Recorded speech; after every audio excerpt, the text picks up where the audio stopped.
Should you record in a genuine recording studio or record at home?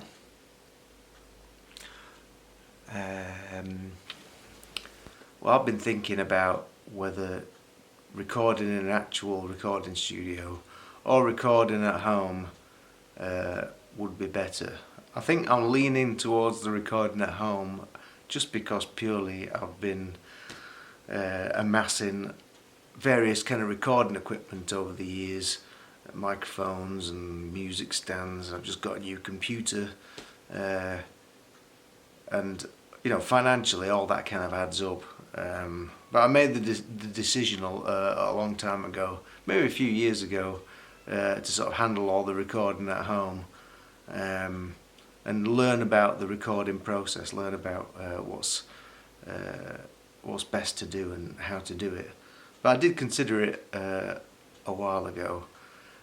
For instance, if you go to a dedicated recording studio, you're going to be dealing with professional people, professional recording engineers who know their equipment inside and out. They're going to be having fantastic equipment that's kept in tip-top condition, so that you can go there and be confident that the equipment that you're using is going to work. It's going to sound fantastic. So for instance, if you're recording a guitar, you might get the opportunity to play an amazing guitar going into an amazing amplifier that's guaranteed to sound great. That's going to be recorded with maybe a few expensive microphones. That microphone's going to go into like a great Neve or API mic pre. That's going to go through a nice desk, maybe like a vintage desk, something like that, and it's going to go to like a high resolution Pro Tools session, that kind of thing.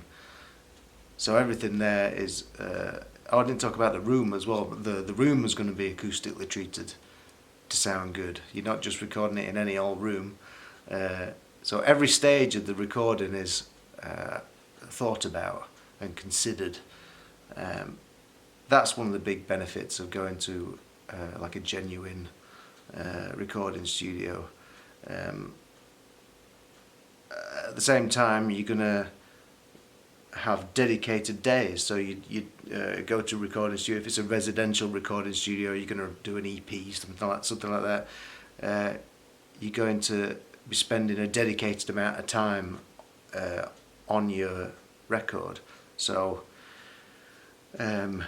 you're not just bitting and batting here and there for little bits of time. You go in there with a specific aim in mind, and you're going to get done in a few days, no matter what, because you're paying for it. So that's the kind of the benefits of recording studios. The cons of recording in a dedicated recording studio, there aren't many. The big one, I think, for a lot of people is the cost.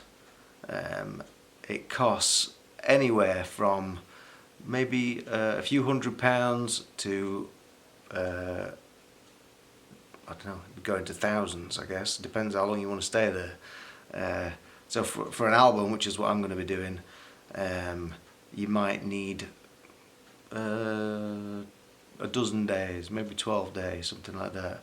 I know it costs anywhere between sort of £100 in just a cheap back street in Doncaster, or up to like £500, and that might not include your engineer.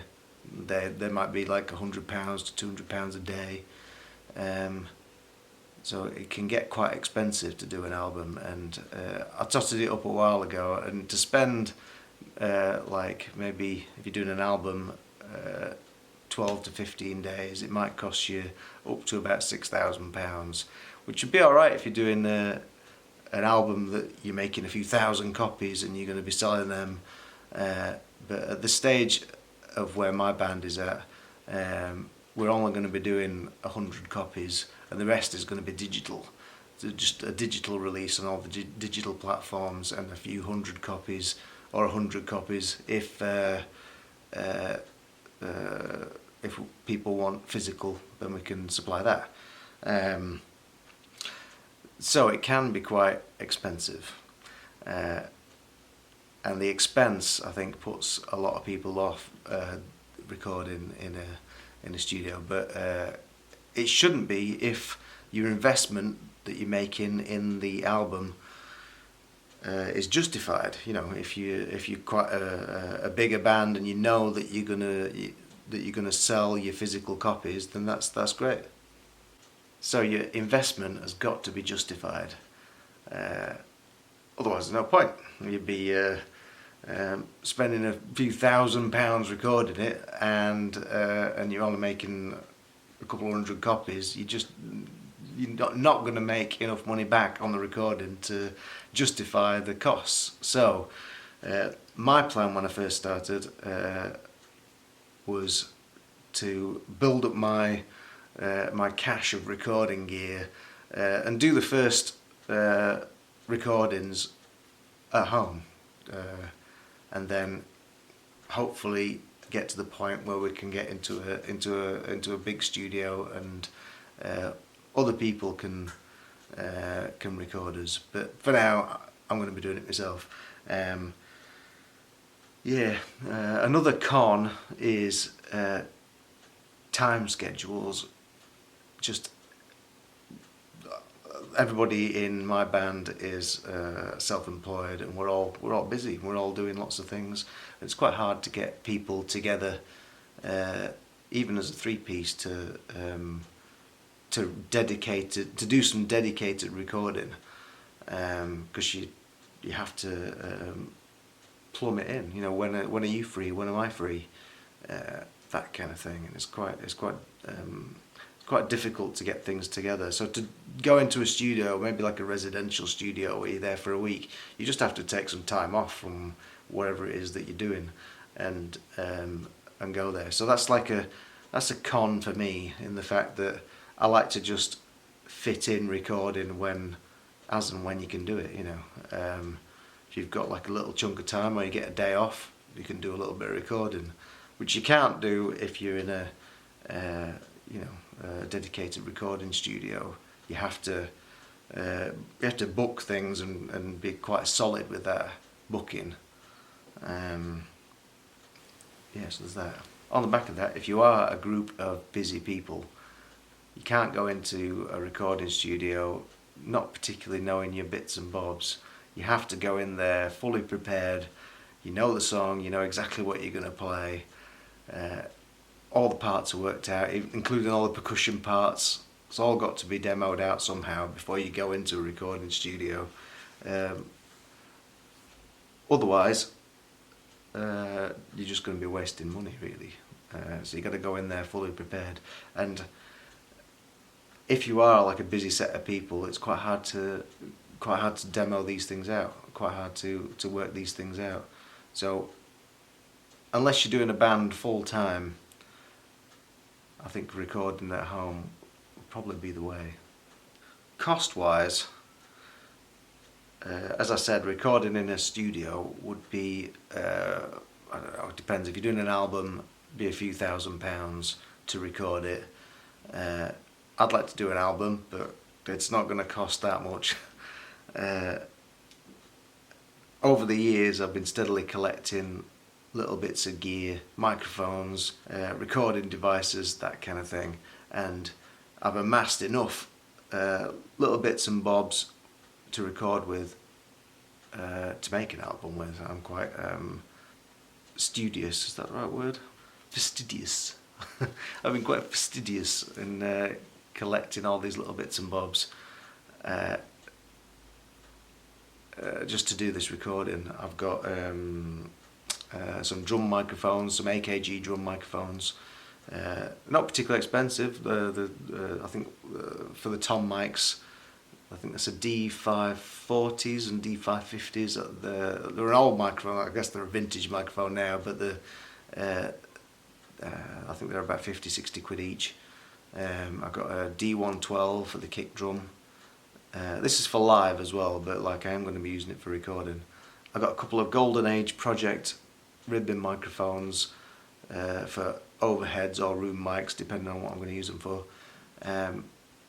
And microphone stands to go with them, quite big microphone stands, and mic pre as well, two channel mic pre to go with that.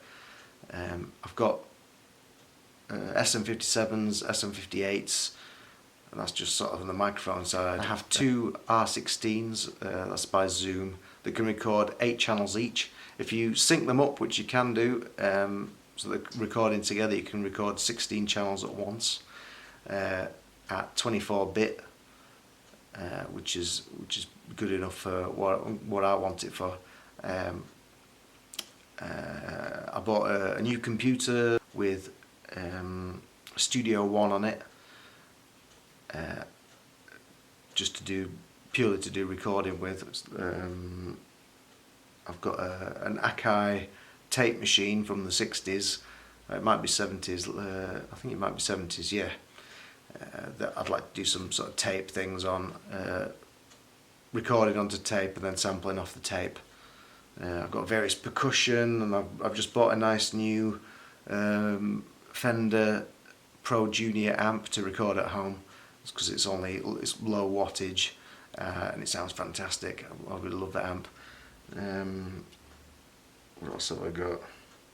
A little Zoom handheld recorder I've been making my own impulse responses using this little Zoom microphone handheld thing, so that's really good. So all these little bits and bobs I've been collecting over the years, just building up my collection of recording gear. I would love to have a little bit more expensive stuff, but that's just what I've got at the minute. I've been looking at some different microphones, like instead of the AKG drum mic, tom mic things, I was thinking more like something like a 421, which is like a Sennheiser MD421, which is a lot of people use them for tom mics, but they're great on guitar cabs and things like that. But they cost about £300 each, so that's for the future. I'm going to kind of make do with what I've got at the moment, and then just upgrade as we go. There you go. So that's the pros and cons of recording in a expensive but well-equipped studio and recording in a cheap and cheerful home studio.